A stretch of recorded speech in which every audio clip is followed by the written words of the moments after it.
History is full of brilliant leaders and clever strategies, but it also has complete morons. Today, we are covering 33 powerful people who made decisions so stupid you will not believe they are real. Fact 1. Death by bookshelf.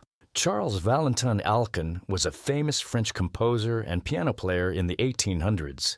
He was one of the greatest piano virtuosos of his generation, rivaling legends like Chopin and Liszt. His fingers moved across the keys with incredible precision. People traveled across Europe just to hear him perform. So how did this musical genius meet his end? According to legend, Alcan wanted to read a book from the very top shelf of his massive bookcase. Instead of using a ladder, he decided to reach up and pull it down himself. As he tugged on the book, the entire heavy piece of furniture tipped forward and crushed him to death. A man who spent decades mastering complex piano music could not understand basic physics about weight and balance. He was literally killed by furniture. Fact 2. Whipping the ocean. Xerxes I was the powerful king of Persia who commanded vast armies. When he wanted to move his military across the Hellespont, he ordered engineers to build special pontoon bridges made of boats tied together. Then, a violent storm destroyed his bridges completely. Most leaders would just order them rebuilt. But Xerxes went completely insane with rage. He decided the ocean itself was guilty of disobedience. So he ordered his soldiers to march down and physically punish the sea. They had to whip the water 300 times while screaming insults at it. They even branded the waves with hot iron rods like criminals. Imagine being a soldier doing that job. You signed up to fight enemies, but instead you're standing on a beach whipping the ocean and cursing at waves. The sea did not apologize or promise to behave better. Fact 3. The Emperor and his chicken. Roman Emperor Honorius ruled in 410 AD when the Gothic army was destroying the city of Rome. This was a catastrophic moment. The capital was burning and thousands were dying. A messenger rushed to the emperor with devastating news, saying Rome has perished. Instead of showing shock or grief, Honorius breathed a huge sigh of relief. Why? Because he thought the messenger meant his favorite pet chicken was dead. He had named the chicken Rome. Once he realized his bird was fine, he was happy. The capital of the Western world was burning to the ground, and the man in charge was mainly worried about his pet. You cannot make up this level of misplaced priorities. Fact 4. Roller skates with no brakes. François Anglais invented roller skates in the 1760s. To unveil his creation, he planned a spectacular entrance at a fancy masquerade ball in Paris. He strapped on his new skates, picked up his violin, and gracefully rolled into the ballroom while playing music. The crowd was absolutely stunned. What genius! What incredible style! But there was one tiny problem he had completely overlooked. His skates had no braking mechanism whatsoever. As Anglais glided across the polished floor playing his violin, he suddenly realized he could not stop. Panic set in as he rolled faster and faster. He careened out of control and crashed directly into a massive floor-to-ceiling mirror. The expensive glass shattered into thousands of pieces. His violin broke. His dignity was destroyed, all in one spectacular moment. Fact 5. The rabbit disaster. In 1859, a British settler named Thomas Austin lived in Australia and felt homesick. He missed hunting animals from back home in England, so he decided to import 24 wild European rabbits to his property for sport shooting. He confidently declared that introducing a few rabbits could do little harm. This might be the most catastrophic understatement in ecological history. Those rabbits bred at an incredible rate. Australia had perfect conditions and no natural predators for them. Within 50 years, their population exploded to an estimated 600 million animals. They caused an environmental disaster across the entire continent, wiping out native species and devastating farmland. The government spent millions trying to control them, all because one man wanted to shoot something familiar. Fact 6. Birds and Shakespeare. Eugene Schieffelin was a New York pharmacist and the world's biggest Shakespeare fan. His bizarre life mission was to introduce every single bird mentioned in Shakespeare's works to North America. Why? because he loved the playwright that much. In the 1890s, he released about 60 European starlings into Central Park in New York City. He thought it would be a lovely tribute to literature.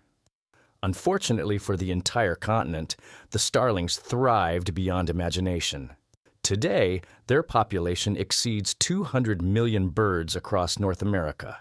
They are an aggressive, destructive, invasive species that drives out native birds, devastates agricultural crops, and has even caused aircraft to crash by flying into engines. All this ecological chaos happened because one obsessed fan really loved Shakespeare and wanted to honor him with birds. Fact 7. Killing the messenger. In the early 13th century, Genghis Khan sent a diplomatic and trade mission to the neighboring Khwarezmian Empire. This was a peaceful gesture. The ruler, Shah Muhammad II, made a spectacularly bad decision. Instead of welcoming the ambassadors with respect, he decided to execute them. He killed the messengers. There are universal rules in diplomacy that every leader should know, and rule number 1 is you never kill ambassadors. This is understood across all cultures. Genghis Khan's response was not a diplomatic complaint or a sternly worded letter. It was the complete and utter annihilation of the entire Khwarezmian Empire. He did not just conquer it or absorb it. He erased it from the map. Cities were burned. Populations were destroyed. It was a brutal lesson in why you never provoke someone more powerful than you. Fact 8. Napoleon wannabe. Francisco Solano Lopez was the dictator of Paraguay in the mid-1800s.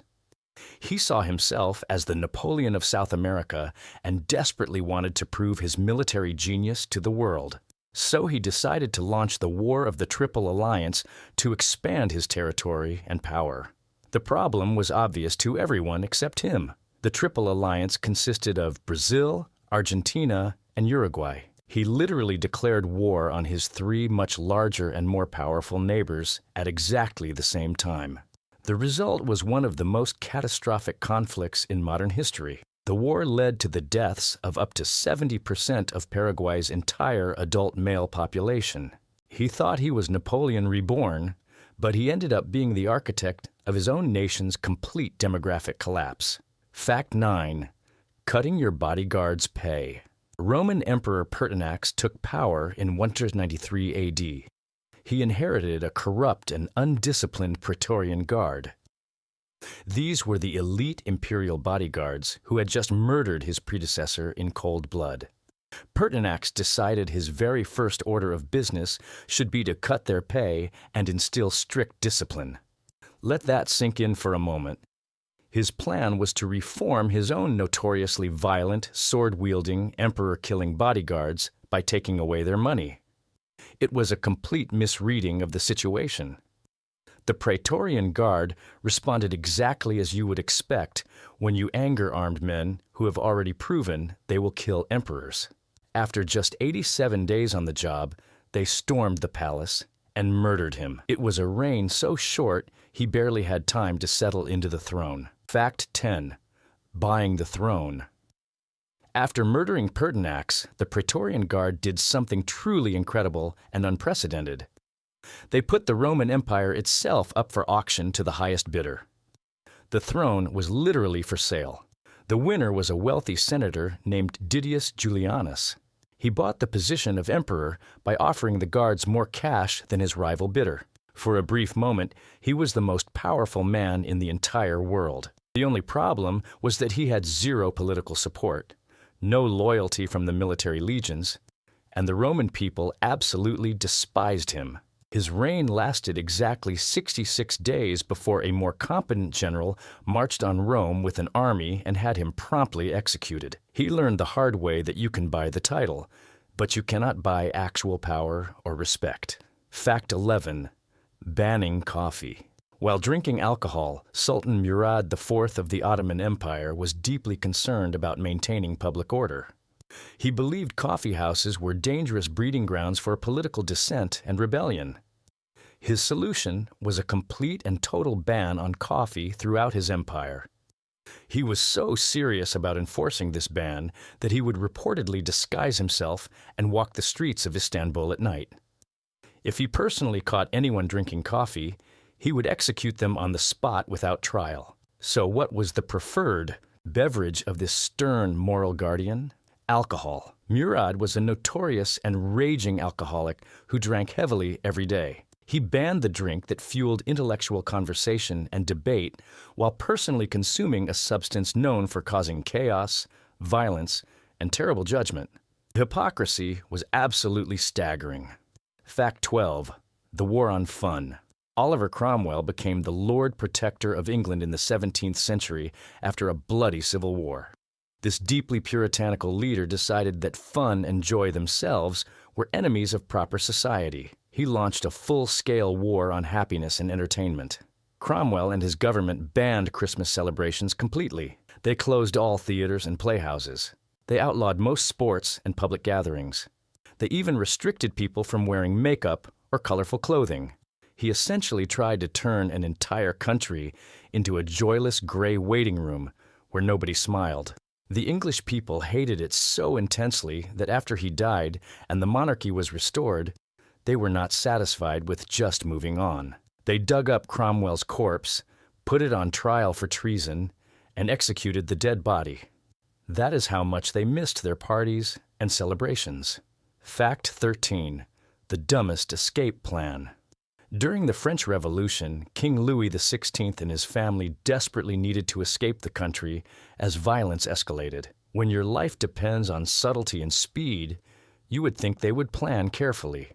But they did not do it quietly in the dead of night like fugitives. They commissioned a massive, brand new, incredibly luxurious and slow-moving carriage that screamed royalty. To make matters even worse, they did not keep a low profile on the road. They stopped for fancy multi-course meals at expensive inns. They greeted people who recognized them.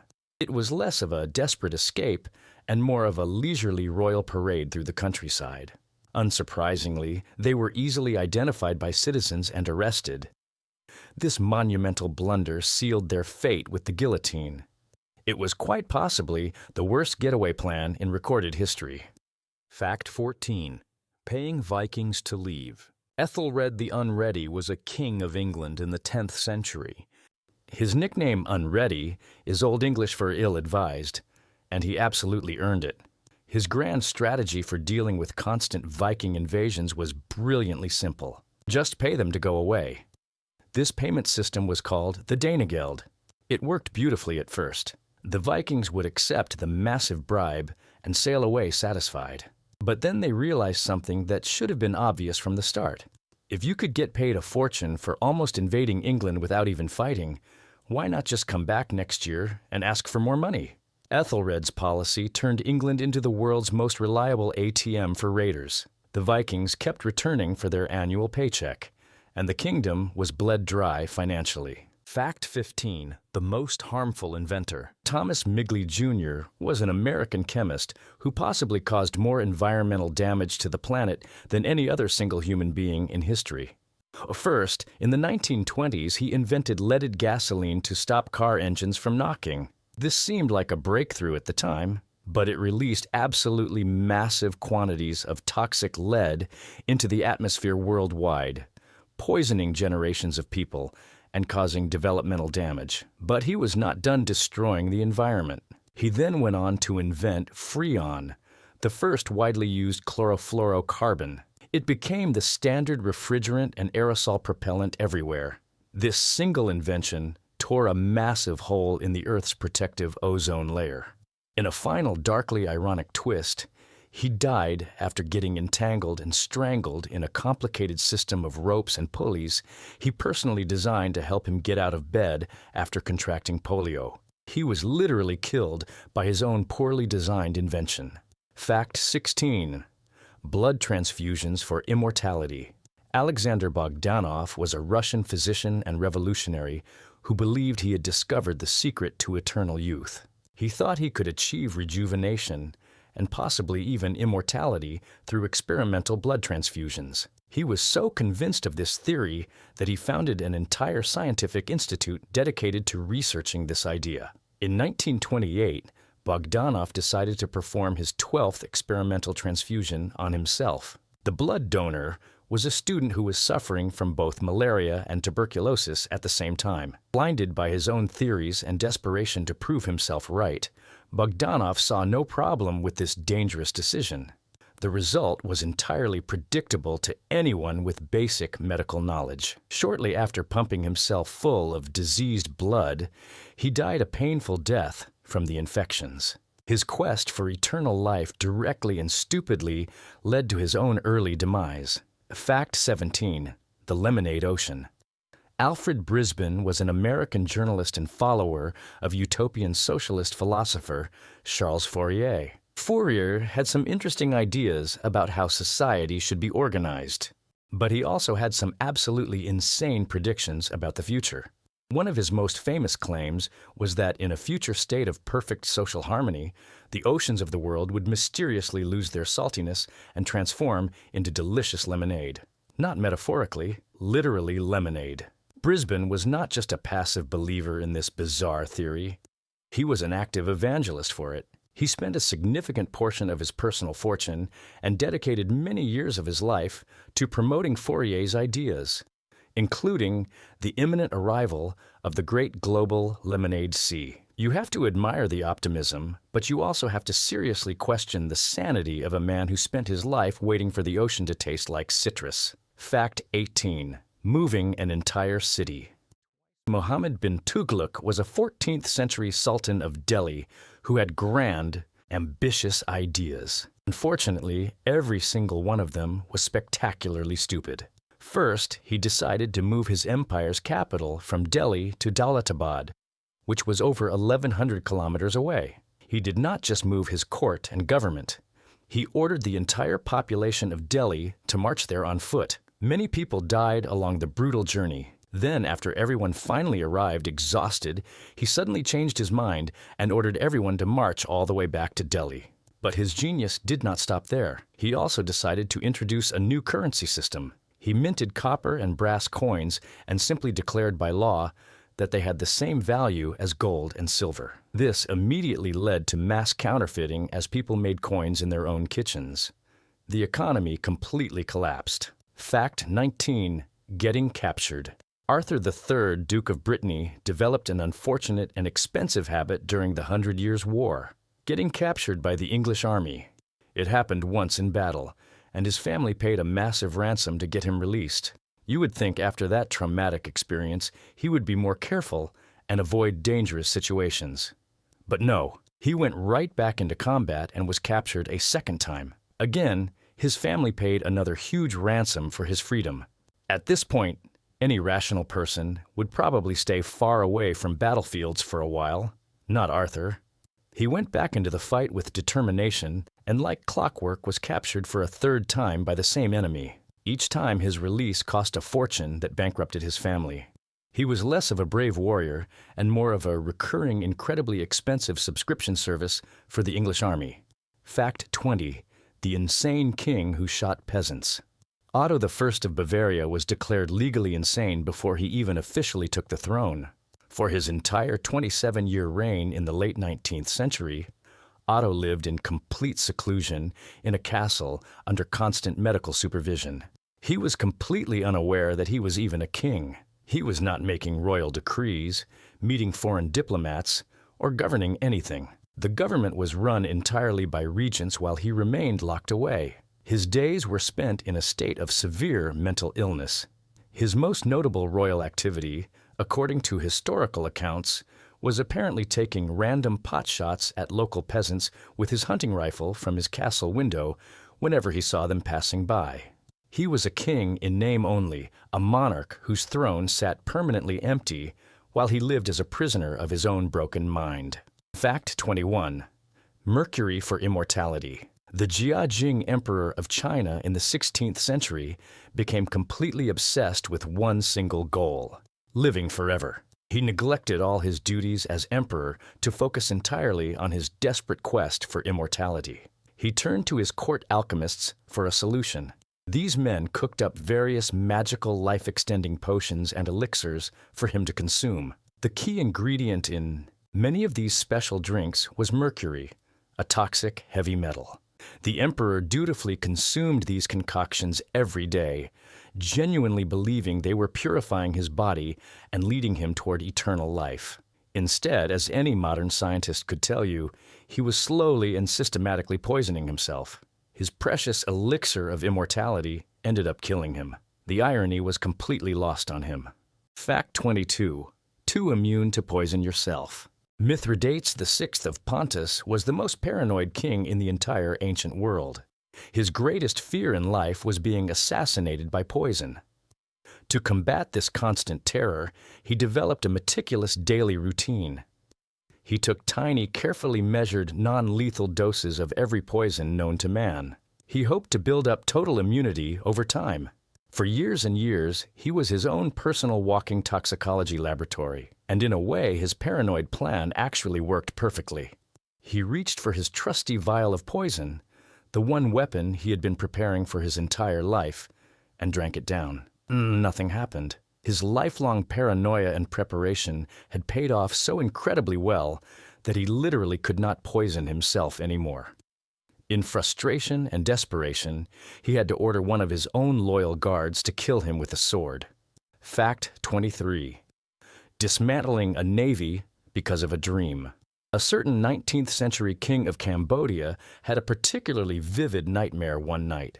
In his dream, he saw his entire naval fleet being utterly destroyed in a catastrophic battle.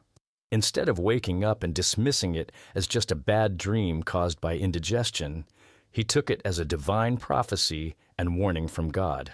The very next morning, still shaken by the nightmare, he gave a shocking order to his advisors: dismantle the entire Cambodian fleet immediately. Just like that, based solely on a single bad dream, the nation's entire naval defense was gone forever. It was a foreign policy decision-making process that made flipping a coin seem like sophisticated strategic planning. One can only wonder what would have happened if he had dreamt his palace was made of cheese. Fact 24. The king who stole from Churchill. King Farouk of Egypt was a kleptomaniac on an international scale. This was not a secret habit or hidden addiction. It was a well-known and documented part of his character. He would compulsively steal everything from ceremonial swords to random trinkets from his hosts and fellow dignitaries at state functions. His most audacious and famous theft occurred during an important diplomatic meeting with Winston Churchill, the British Prime Minister. While Churchill was distracted by conversation, King Farouk managed to steal his prized pocket watch right out of his vest pocket. Churchill, a man not easily rattled or surprised, eventually realized what had happened. He had to diplomatically but firmly demand its return through official channels. It is one thing to be a powerful king, but it is quite another level of audacity to be a king who is also a common street pickpocket. Fact 25. Writing your own death warrant. Algernon Sidney was a 17th century English politician who strongly opposed the idea of absolute monarchy. He believed in republican government and citizen rights. He wrote down all his political theories in a detailed manuscript called Discourses Concerning Government. In it, he argued that monarchs did not have a divine right to rule and that citizens had the right to resist tyranny. The problem was, he never published it or showed it to anyone. It was purely private. He was later accused of treason against the crown. Government agents searched his home thoroughly. They found the unpublished manuscript hidden away and used his own private writings as the primary evidence against him at his trial. He was convicted of treason and executed based entirely on words he had written only for himself. He literally wrote his own way to the gallows. Fact 26. Taking command with no experience. Tsar Nicholas II of Russia made a catastrophic decision during World War I.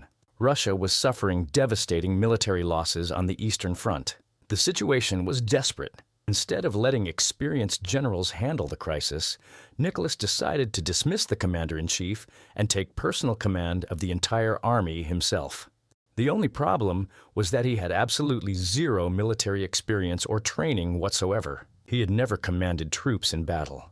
This disastrous move meant that every subsequent military failure, every defeat, every casualty, and every lost battle was now directly and personally associated with him in the public mind.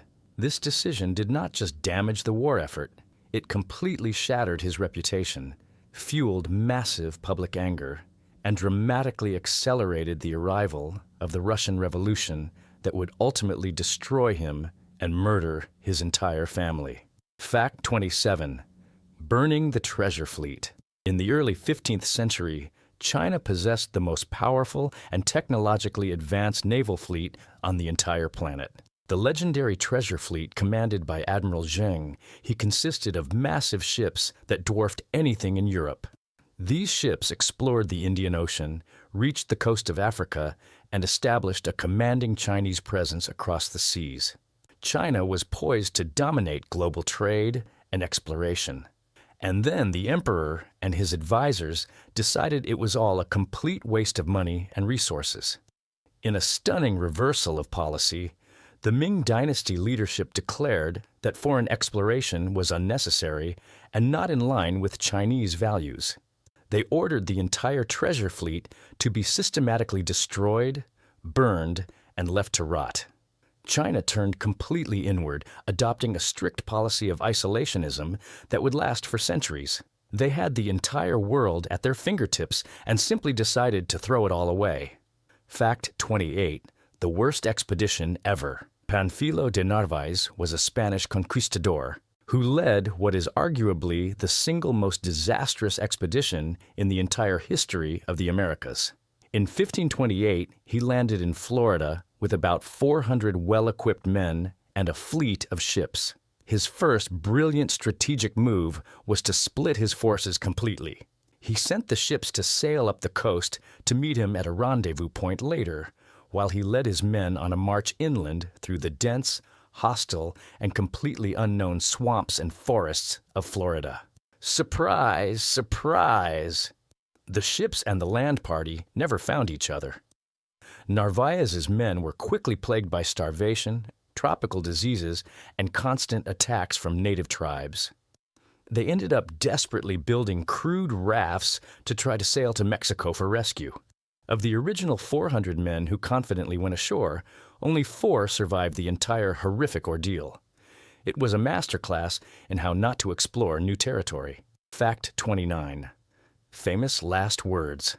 General John Sedgwick was a respected and experienced Union commander during the American Civil War. At the Battle of Spotsylvania in 1864, he was directing his troops from an exposed position. He noticed some of his soldiers were nervously ducking and dodging to avoid enemy sniper fire coming from Confederate positions at a great distance. Annoyed by what he saw as cowardice, Sedgwick stood up tall and proud to set an example. He chided his men with the now infamous last words that would be recorded in history. He said confidently, "They could not hit an elephant at this distance." A mere moment later, before anyone could react, a Confederate sniper's bullet struck him directly below the left eye, killing him instantly. It was a tragic, ironic, and brutally effective lesson in never underestimating your enemy, delivered at a velocity of over 800 meters per second. Fact 30. Asking for a donkey cart Spyridon. Louis was a humble Greek water carrier who became a national hero after winning the first ever Olympic marathon at the 1896 Athens Games. It was a momentous occasion for Greece as the host nation. After the race, the king of Greece was so overjoyed and proud that he publicly offered Louis any gift he desired. He could have asked for riches, land, a mansion, a government position, or anything his heart desired. The king was prepared to be extremely generous. Instead, Louis, being a practical and simple man, thought for a moment and asked for just one thing: a new donkey and cart to help him with his daily job as a water carrier. He was offered essentially the world and chose to upgrade his work vehicle. History still debates whether this was a humble act of staying true to his roots or a magnificent display of stupidity. Was it wisdom or foolishness?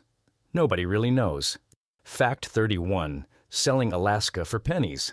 In 1867, the Russian Empire decided it was time for some financial spring cleaning of its vast territories. One of its least profitable and hardest to manage possessions was Alaska, a massive expanse of land that seemed like nothing but ice, rock, and frozen wasteland. Convinced it was completely worthless and would never amount to anything, Tsar Alexander II sold the entire territory to the United States for just $7.2 million. That works out to about 2 cents per acre of land. Americans at the time widely mocked the purchase as Seward's folly, thinking their government had foolishly bought a giant useless icebox. Then, just a few decades later, massive deposits of gold were discovered throughout Alaska. This was followed by the discovery of one of the largest oil reserves on the entire planet. Russia, in a moment of spectacular short-sightedness, had sold a territory absolutely brimming with incalculable natural wealth for the bargain bin price of a minor royal wedding. Fact 32. The explosive lawyer. Clement Vallandigham was an Ohio lawyer in the 1800s defending a man accused of murder. His client claimed that the victim had accidentally shot himself during a bar fight, not been murdered. To prove this theory was possible in court, Vallandigham decided to recreate the exact scenario for the jury. He grabbed what he thought was an unloaded demonstration pistol to show how the victim could have shot himself by mistake. Unfortunately, in a catastrophic error, the gun was actually fully loaded with a live round. Vallandigham accidentally shot himself in almost the exact manner he was trying to demonstrate to the courtroom. He died from the wound shortly after. But here is the truly ironic part. His demonstration was so convincing and realistic that his client was actually acquitted of all charges. He won the case but lost his life proving his point. Fact 33. The Great Emu War. In 1932, Australia faced an unusual problem that sounds like a joke but was deadly serious. After World War I, veterans had been given farmland to start new lives. But thousands of emus, large flightless birds, were migrating through and destroying their crops. The Australian military decided to solve this agricultural problem with overwhelming firepower and machine guns. Soldiers were officially deployed with Lewis guns to eliminate the emu population in what became known as the Great Emu War. What should have been a simple extermination operation turned into a national embarrassment. The emus proved to be incredibly difficult targets. They scattered rapidly at the sound of gunfire and could run at surprisingly high speeds across the terrain. Their thick feathers provided unexpected protection. After weeks of failed attempts, thousands of rounds of wasted ammunition, and very few dead emus, the military officially withdrew in complete defeat. The emus had won. Australia had officially lost a war to flightless birds. If you enjoyed this parade of terrible decisions, hit that like button and subscribe for more. And remember, the next time someone says leaders always know best, just think about the king who whipped the ocean, or the emperor who loved his chicken more than Rome. History is watching. Try not to end up on a list like this.